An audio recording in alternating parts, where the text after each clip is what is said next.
দর্শক, ছোট্ট এই দোয়াটি পড়লে যেমন একদিকে অসীম সওয়াব পাওয়া যাবে, আবার অর্থের দিকে খেয়াল করলে বিপদের সময় আন্তরিক প্রশান্তি লাভ করা যায় এবং তা থেকে উত্তরণও সহজ হয়।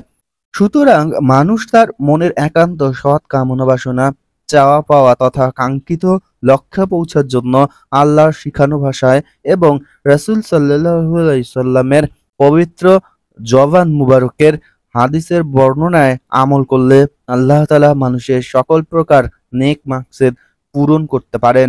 দোয়াটি আপনি প্রতিদিন ৩ বার পড়বেন, তাহলে অবশ্যই আল্লাহ আপনার মনের আশা পূরণ করবেন।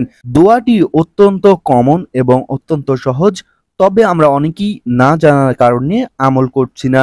দোয়াটি হলো ইন্না লিল্লাহি ওয়া ইন্না ইলাইহি রাজিউন।